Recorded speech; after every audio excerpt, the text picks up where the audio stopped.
राज्यात आजही कोकण आणि मध्य महाराष्ट्रात पावसाचा अंदाज वर्तवण्यात आलाय, तर 3 ऑक्टोबर पासून पावसाचा जोर कमी राहील अशी शक्यता आहे आणि 5 ऑक्टोबर पासून विदर्भातून मान्सून परतीचा प्रवास सुरू करेल। तर यावेळेस परतीच्या प्रवासात पाऊस कमी होण्याची शक्यता आहे असं हवामान विभागानं म्हटलंय। तर सांगलीच्या शिराळा तालुक्यामधील चांदोली धरण पाणलोट क्षेत्रात ढगफुटी सदृश पाऊस झालाय। निवाळी आणि धनगरवाडा परिसरात मुसळधार पाऊस पडलाय, त्यामुळे आता धरण सुद्धा ओव्हरफ्लो झालं असून त्यामधून विसर्ग सुरू करण्यात आलाय। तर बाळणा नदीकाठच्या गावांना प्रशासनाकडून सतर्कतेचा इशारा देण्यात आलाय। धाराशिव जिल्ह्यात परतीच्या पावसानं चांगलीच हजेरी लावली असून या पावसानं जिल्ह्यातील उपयुक्त पाणीसाठा 8% 12% घरात जाऊन पोहोचलाय। तर जिल्ह्यातील नदी नाले जे प्रवाहित झाले असून अजूनही मोठ्या पावसाची प्रतीक्षा आहे। पावसाळ्याचे 4 महिने संपलेले असताना राज्यभरातील 32 प्रमुख आणि मोठ्या धरणांच्या जलाशयांमधील साठ्याची स्थिती फारशी समाधानकारक नाहीये। तर या प्रमुख जलाशयांमध्ये केवळ 79% पाणीसाठा आहे आणि त्यामध्ये मागील वर्षीपेक्षा तब्बल 20% तूट आहे।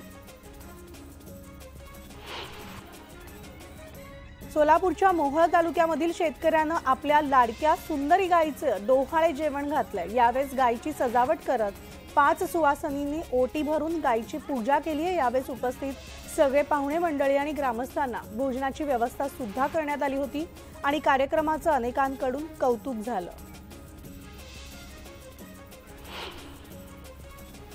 बारामती तालुक्यामधील तरडोलीच्या सागर जाधव या शेतकऱ्यानं उपोषण सुरू केलं। दुधाचा उत्पादन खर्च निघत नसल्यानं दुधाला 40 रुपये दर मिळावा यासाठी हनुमान मंदिरात हे उपोषण सुरू केले।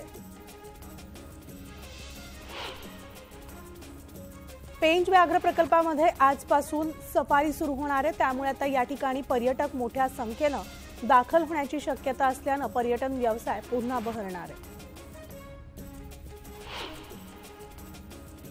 म्हाडा मुंबई मंडळातर्फे पूर्वीच्या सोडतीमध्ये यशस्वी न ठरलेल्या गिरणी कामगार आणि त्यांच्या वारसांना कागदपत्र सादर करण्यासाठी विशेष अभियान राबवलं जाते।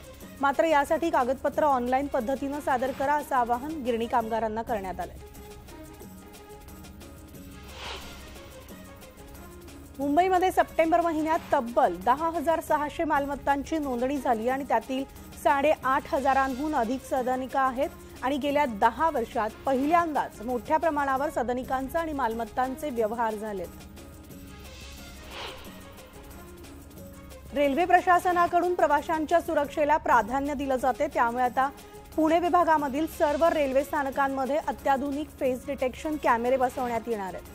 जर एखादा गुन्हेगार रेल्वे स्थानकात आल्यास त्याची माहिती पोलिसांना तात्काळ मिळेल आणि गर्दीच्या ठिकाणी निरीक्षण करण्यास हे कॅमेरे मदत करणार असून सुरक्षा एजन्सींना गर्दीवर लक्ष ठेवण्यास, हरवलेल्या वस्तू शोधण्यास मदत करतील।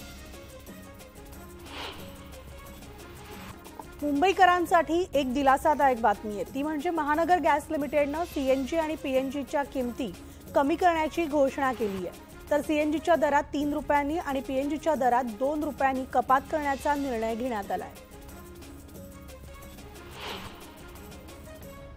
सलग 2 सुट्ट्यांमुळे पुणे मार्केट यार्डात भाज्यांची आवक घटली आहे। तुलनेनं काहीशी वाढली असली तरी मागणीमुळे बहुतांश भाज्यांच्या दरात वाढही झाली आहे। भेंडी, गवार, हिरवी मिरची, सिमला मिरची, फ्लॉवर, वांगी, घेवड्याच्या भावांमध्ये 10 ते 20% वाढ झाली होती। तर गणेशोत्सवानंतर मासे, अंडी, चिकनला चांगली मागणी वाढलेली असून मागणी वाढल्यामुळे सगळ्या प्रकारच्या मासेचे दर 10 ते 30% वधारले। अंड्यांच्या दरामध्ये शेकड्यामागे 50 रुपयांची वाढ झाली आहे। पावसामुळे काही फळांची आवक घटल्यामुळे सध्या बाजारात सर्व प्रकारच्या फळांची आवक जेमतेम होतीये। आवक घटल्यामुळे सफरचंद, डाळिंब, मोसंबीच्या भावात वाढ झाली असून इतर बहुतांश सगळ्या फळांची आवक घटल्यानं भाव वाढल्याची माहिती व्यापाऱ्यांनी दिली आहे। देशात जीएसटी कर महसुलात सप्टेंबर महिन्यात 10% वाढ झाली असून 1.62 लाख कोटींवर पोहोचलाय आणि चालू आर्थिक वर्षातील हा चौथ्या महिन्यात कर संकलनानं 1.6 लाख कोटी रुपयांचा टप्पा ओलांडलाय। 2023 मध्ये जीएसटी संकलनामध्ये सगळ्या राज्यांमध्ये महाराष्ट्र अव्वल ठरला असून मागील वर्षाच्या तुलनेत 17% वाढ नोंदवण्यात आली आहे। देशभरातील सर्व वंदे भारत ट्रेनची अवघ्या 14 मिनिटात स्वच्छता करण्यात आली। रेल्वे मंत्री अश्विनी वैष्णव यांच्या मार्गदर्शनाखाली भारतीय रेल्वेने रविवारी पहिल्यांदाच विक्रमी वेळेत अशी ऐतिहासिक कामगिरी केल्याची माहिती मध्य रेल्वेने दिली आहे। तर या स्वच्छता मोहिमेत 44 सफाई कर्मचाऱ्यांची नियुक्ती केलेली होती। हार्बर मार्गावर घेण्यात आलेला 38 तासांचा मेगा ब्लॉक दुपारी 1 वाजता संपणार आहे। डेडिकेटेड फ्रंट कॉरिडॉरच्या 2 नवीन अप आणि डाऊन मार्गिकांच्या बांधकामासोबत पनवेल उपनगरीय रिमॉडेलिंग कामासाठी बेलापूर पनवेल दरम्यान अप आणि डाऊन मार्गावर ब्लॉक घेण्यात आलाय। मात्र हे काम आता अंतिम टप्प्यात असून दुपारी 1 वाजल्यापासून हार्बर मार्गावरील वाहतूक सुरळीत होणार आहे। तर मध्य रेल्वेने प्रवास करणाऱ्या प्रवाशांचे बेलापूर पनवेल दरम्यान हाल सुरूच राहणार असल्याचे दिसून येत आहे। डेडिकेटेड फ्रंट कॉरिडॉरच्या कामासाठी बेलापूर पनवेल दरम्यान 5 दिवस रात्रकालीन ट्रॅफिक वाहतूक ब्लॉक घेण्याचा निर्णय घेण्यात आला आणि त्यामुळे या कालावधीत बेलापूर पनवेल दरम्यानच्या लोकल गाड्या रद्द असणार आहेत। तर मुंबईमध्ये आगीच्या घटना रोखण्यासाठी आता उंच इमारतींना सरप्राईज व्हिजिट देत अग्निप्रतिबंधक यंत्रणा कार्यान्वित आहे की नाही याची झाडाझडती मुंबई अग्निशमन दल घेणार आहे। पुढील आठवड्यापासून ही व्हिजिट देऊन अग्निसुरक्षा यंत्रणा बंद असल्यास कारवाई करण्यात येईल असा इशारा अग्निशमन दलाच्या प्रमुखांनी दिलाय।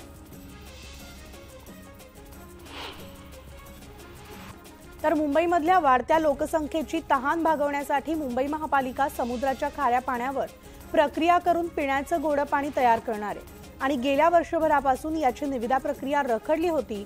मात्र मुंबई महापालिका आता येत्या 15 दिवसात निविदा काढणार आहे आणि अशी माहिती मुंबई महापालिकेच्या एका वरिष्ठ अधिकाऱ्याने दिली आहे।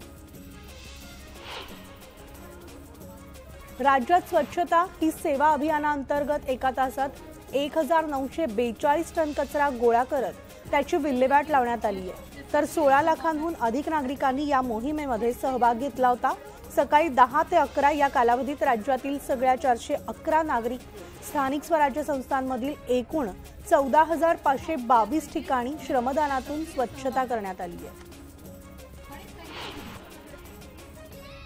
लातूरमध्ये शालेय विद्यार्थ्यांनी 1 तास स्वच्छता श्रमदान उपक्रमांतर्गत स्वच्छता मोहीम हाती घेतली होती आणि या अंतर्गत गांधी उद्यान आणि पुतळा परिसराची स्वच्छता करण्यात आली आहे। तर यावेळेस विद्यार्थ्यांनी विविध महापुरुषांच्या वेशभूषा परिधान केल्या होत्या। सिंधुदुर्गच्या करूळ घाटामध्ये आयशर टेम्पो दरीत पडता बचावलाय, कारण दिवसभर पडणाऱ्या पावसामुळे चालकाचा ताबा सुटल्यानं आयशर उजव्या बाजूच्या दिशेने दरीकडे झुकला आणि या अपघातात चालक आणि क्लीनर बचावलेले असून इतर वाहन चालकांनी दोरीला बांधून टेम्पो मागे घेतलाय।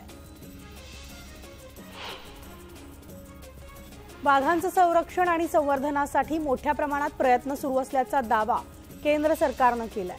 मात्र गेल्या 9 महिन्यात देशात 146 वाघांचा मृत्यू झालाय आणि या यादीत महाराष्ट्र दुसऱ्या क्रमांकावर आहे। 9 महिन्यामध्ये राज्यात 32 वाघांचा मृत्यू झालाय।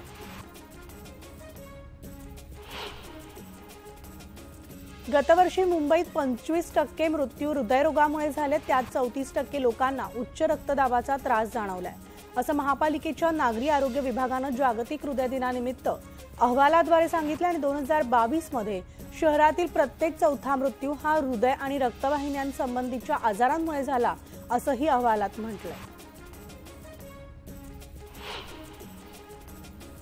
तर पालघरमध्ये मध्यरात्रीच्या सुमारास हवेत गोळीबार झाला आहे। मनोर पोलीस ठाण्याच्या हद्दीत अज्ञातांकडून 3 राऊंड फायर करण्यात आलेले असून त्यांचा दुर्वाकूर सराफ मालकावर दरोडा टाकण्याचा प्रयत्न होता। मात्र स्थानिकांनी घटनास्थळी धाव घेतल्यानं दरोड्याचा प्लॅन फसलाय आणि पोलिसांकडून पळून गेलेल्या दरोडेखोरांचा शोध सुरू आहे।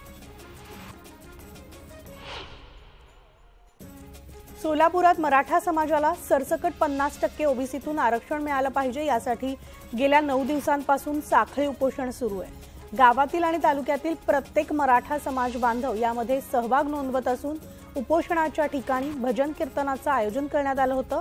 तर यामध्ये अनेक महिला आणि लहान मुलांचा समावेश होता। बीड जिल्ह्यामध्ये आज मनोज जरांगे पाटील यांच्या सुरू असलेल्या मराठा आरक्षण आंदोलनाच्या समर्थनार्थ लाक्षणिक आंदोलन करण्यात येणार आहे। प्रत्येक गावात तालुक्याच्या ठिकाणी तहसील जिल्हाधिकारी कार्यालयासमोर हे आंदोलन केलं जाणार आहे। तर या आंदोलनात मोठ्या संख्येने सहभागी व्हावं असं आवाहन मराठा क्रांती मोर्चाच्या वतीनं करण्यात आले। तर आजपासून भाजपची ओबीसी जागर यात्रा सुरू होतीये। वर्धा जिल्ह्यामधल्या हिंगणघाट इथून या यात्रेला सुरुवात होईल। तर यात्रेत देवेंद्र फडणवीस आणि चंद्रशेखर बावनकुळे सुद्धा उपस्थित राहणार आहेत। यात्रेच्या दरम्यान 9 वर्षातील ओबीसी करिता केंद्र सरकारच्या कल्याणकारी योजनांचा तसंच प्रधानमंत्री विश्वकर्मा योजनेची विस्तृत माहिती देणारं पत्रक जनतेत वितरित केलं जाणार आहे। राष्ट्रपिता महात्मा गांधी यांच्या जयंतीनिमित्तानं आज इंडिया आघाडीतील सगळेच घटक पक्ष मुंबईत पदयात्रा काढणार आहेत आणि या पदयात्रेनिमित्त मी पण गांधी हा नारा देताना गांधीजींचं प्रेम, सद्भावना आणि शांतता हे विचार जनमानसात पोहोचवले जाणार असून या यात्रेत इंडिया आघाडीचे पदाधिकारी तसंच कार्यकर्ते सहभागी होणार आहेत। ज्यांना भिवंडीचा विकास दिसत नसेल त्यांनी आपला चष्मा बदलावा, मोतीबिंदूचं ऑपरेशन करावं असं पदव्युत्तर केंद्रीय पंचायत राज्यमंत्री कपिल पाटील यांनी पटोले यांना दिलंय। मोदीजींना रोखण्यासाठी हे विरोधी पक्षाचे लोक ज्यांनी भ्रष्टाचार केला ते एकत्र आलेत आणि तेव्हा मोदींचं राज्य योग्य दिशेने चाललंय असं आपण समजायचं असं म्हणत कपिल पाटील यांनी विरोधकांवर निशाणा साधलाय। धाराशिव जिल्ह्यात भाजप आमदार राणा जगजितसिंग पाटील यांचे शहरभर बॅनर्स लागलेत। 15 महिन्यात 5,000 कोटींचा निधी आणल्याचे बॅनर्स लावून कार्यक्रमाचं आयोजन करण्यात आलं होतं। मात्र या कार्यक्रमाला जिल्ह्यातील भाजपचे ज्येष्ठ नेते आणि कार्यकर्ते न फिरकल्यानं चर्चांना उधाण आले। खासदार ओमराजे निंबाळकर यांनी एखाद्या जिल्ह्यात विकास प्रकल्प आणायचा असेल तर उद्धव ठाकरे किंवा आदित्य ठाकरे यांना भेटून शिकवणी लावावी आणि सगळं शिकून झाल्यानंतर विकास प्रकल्पावर किंवा जिल्ह्यात आणलेल्या विकासावर टीका करावी असं वक्तव्य ओमराजे निंबाळकर यांचे बंधू राणा पाटील यांनी केले आहे। जिल्ह्यात 5,000 कोटींचा विकास निधी आणला यावरून खासदार ओमराजे निंबाळकर यांनी राणा पाटील यांच्यावर निशाणा साधला होता आणि त्याला राणा पाटील यांनी प्रत्युत्तर दिले।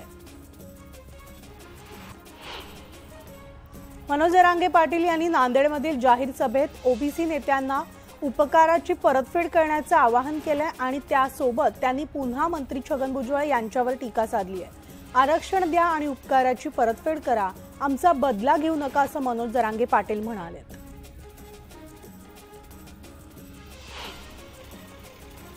हिंगोलीच्या वसमत तालुक्यामधील कुरुंदा इथं आज मनोज जरांगे पाटील यांची जाहीर सभा होतीये।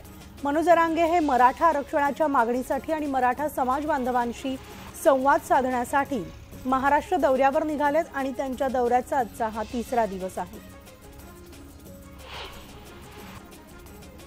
भाजपचे आमदार गोपीचंद पडळकर यांचा सांगोल्यामध्ये वाढदिवस साजरा झालाय। शेतकरी कामगार पक्षाच्या प्रमुख पदाधिकाऱ्यांकडून यावेळेस पडळकर यांचा सत्कारही करण्यात आला। तर गोपीचंद पडळकर यांना शुभेच्छा देण्यासाठी कार्यकर्त्यांची गर्दी झाली होती। पावसामुळे काही काळ गैरसोय झाली तरी चालेल पण तो पडला पाहिजे असं मत अजित पवारांनी व्यक्त केलंय। तसंच सारखं एकमेकांवर टीका करू नका, लोकशाहीचा आदर करा असं परखड मतही त्यांनी व्यक्त केलंय। बारामती तालुक्यामधल्या तरडोली इथं पुरंदर उपसा सिंचन योजनेअंतर्गत तरडोली पाझरजोड तलावाचं उद्घाटन उपमुख्यमंत्री अजित पवारांच्या हस्ते झालं।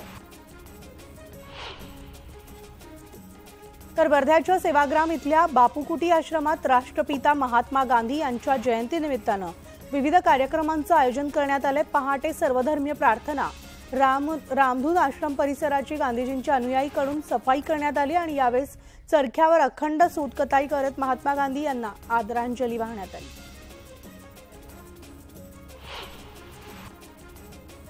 आणि या बातम्यांच्या बुलेटिनमध्ये एक छोटासा ब्रेक घेऊन लगेचच परततोय। पाहत राहा न्यूज 18 लोकमत।